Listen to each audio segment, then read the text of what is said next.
Hello dear students, welcome to KT Online Study App. അപ്പോൾ നമ്മുടെ game changer സീരീസിൽ ഇന്ന് S4 മെക്കാനിക്കൽ തെർമോഡൈനാമിക്സിന്റെ മൊഡ്യൂൾ 5 ആണ് നോക്കുന്നത്.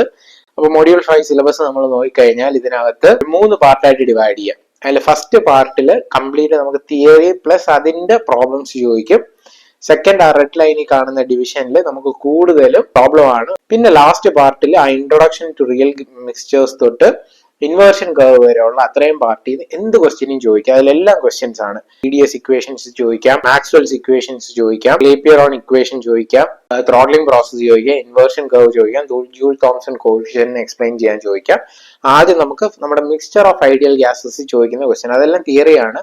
മോൾ ഫ്രാക്ഷൻ, മാസ് ഫ്രാക്ഷൻ അത് നമ്മൾ പഠിച്ചിട്ടുണ്ട്. ഡോൾട്ടൺസ് ലോ ഓഫ് പാർഷ്യൽ പ്രഷർ നമുക്കറിയാം. ടോട്ടൽ പ്രഷർ എന്ന് പറയുന്ന ഓരോ ഇൻഡിവിജ്വൽ ഗ്യാസസിന്റെ പ്രഷറാണ്. അപ്പോൾ ലോ ഓഫ് അഡിറ്റീവ് വോളിയം എന്ന് പറയുന്നത് ടോട്ടൽ വോളിയം എന്ന് പറയുന്നത് എന്തായിരിക്കും? VA plus VB plus VC.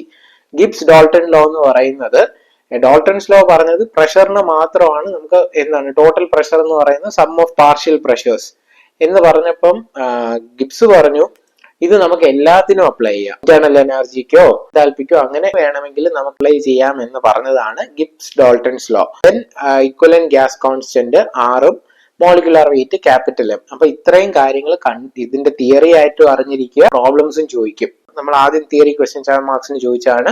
അപ്പൊ ഇത് രണ്ടും തിയറി ക്വസ്റ്റ്യൻ ആയിരുന്നു. Derive the expression for equivalent molecular weight and characteristic gas constant, അത് തിയറി ക്വസ്റ്റ്യൻ. ദെൻ അതിനെ ബേസ് ചെയ്തിട്ടുള്ള, അതായത് 0.5 kilogram of helium, 0.5 kilogram of nitrogen, ഈ രണ്ട് ഗ്യാസസിനെ നമ്മൾ മിക്സ് ചെയ്യുന്നു. അതിന്റെ volume, partial pressure, specific heat, gas constant, അങ്ങനെ നമ്മുടെ ആ കണ്ട പാരഗ്രാഫിൽ കുറെ കാര്യങ്ങൾ കണ്ടുപിടിക്കാൻ ചോദിച്ചിട്ടുണ്ട്. Same way of question. Then ഈ ചോദിച്ചിരിക്കുന്നുണ്ടോ, ഇത് രണ്ടാമത്തെ റെഡ് കളർ പാരഗ്രാഫ് ഞാൻ ഇട്ട പ്രോപ്പർട്ടീസ് ആണ്. അതിലെ ക്വസ്റ്റ്യൻ കാണുമ്പോൾ തന്നെ നമുക്ക് മനസ്സിലാവും. Change in entropy during the mixing process. ഇത് മിക്സിംഗ് ആയിരിക്കും കൂടുതലും പറയുന്നത്. അപ്പൊ നമുക്ക് ഇവിടെ ഈ ഒരു വേർഡ് കാണുമ്പോൾ ശ്രദ്ധിക്കുക, ചേഞ്ച് ഇൻ എൻട്രോപ്പി. രണ്ടാമത് പറഞ്ഞിരിക്കുന്ന ക്വസ്റ്റ്യൻ കണ്ടോ, determine the change in entropy of each constituent. അപ്പൊ ഇതെല്ലാം പ്രോപ്പർട്ടീസ് ഓഫ് ഗ്യാസ് മിക്സ്ചേഴ്സ് വെച്ചിട്ട് എൻട്രോപ്പി ചേഞ്ചും ബാക്കി കാര്യങ്ങളും കണ്ടുപിടിക്കാനുള്ള ക്വസ്റ്റ്യൻസ് ആണ്. അപ്പൊ ഇവിടെ കണ്ടോ, final equilibrium pressure and amount of heat transfer to surroundings. പിന്നെ നമ്മുടെ last paragraph, derive Maxwell's equation. Then വീണ്ടും അഗൈൻ വേറൊരു ക്വസ്റ്റ്യൻ പേപ്പറിൽ derive the Maxwell's equation and explain their സിഗ്നിഫിക്കൻസും കൂടെ ചോദിച്ചിട്ടുണ്ട്. പിന്നെ TDS ഇക്വേഷൻ, ഇമ്പോർട്ടന്റ് ക്വസ്റ്റ്യൻ. പിന്നെ Joule kelvin, inversion curve explain ചെയ്യുക. അപ്പം ഇത്രയും ക്വസ്റ്റ്യൻസ് ആണ് ഇമ്പോർട്ടന്റ് ആയിട്ട് മൊഡ്യൂൾ 5. മൊഡ്യൂൾ 5 കുറച്ചും കൂടെ റിലേറ്റീവ്ലി സിമ്പിൾ ആണ്. സോ തെർമോഡൈനാമിക്സിൽ മൊഡ്യൂൾ 1ഉം മൊഡ്യൂൾ 5ഉം ഷോർട്ട് ക്വസ്റ്റ്യൻസ് ആണ്. അപ്പൊ ആ രണ്ടെണ്ണം കൊണ്ട് തന്നെ നമുക്ക് 40 മാർക്ക് ഒപ്പിക്കാൻ പറ്റണം.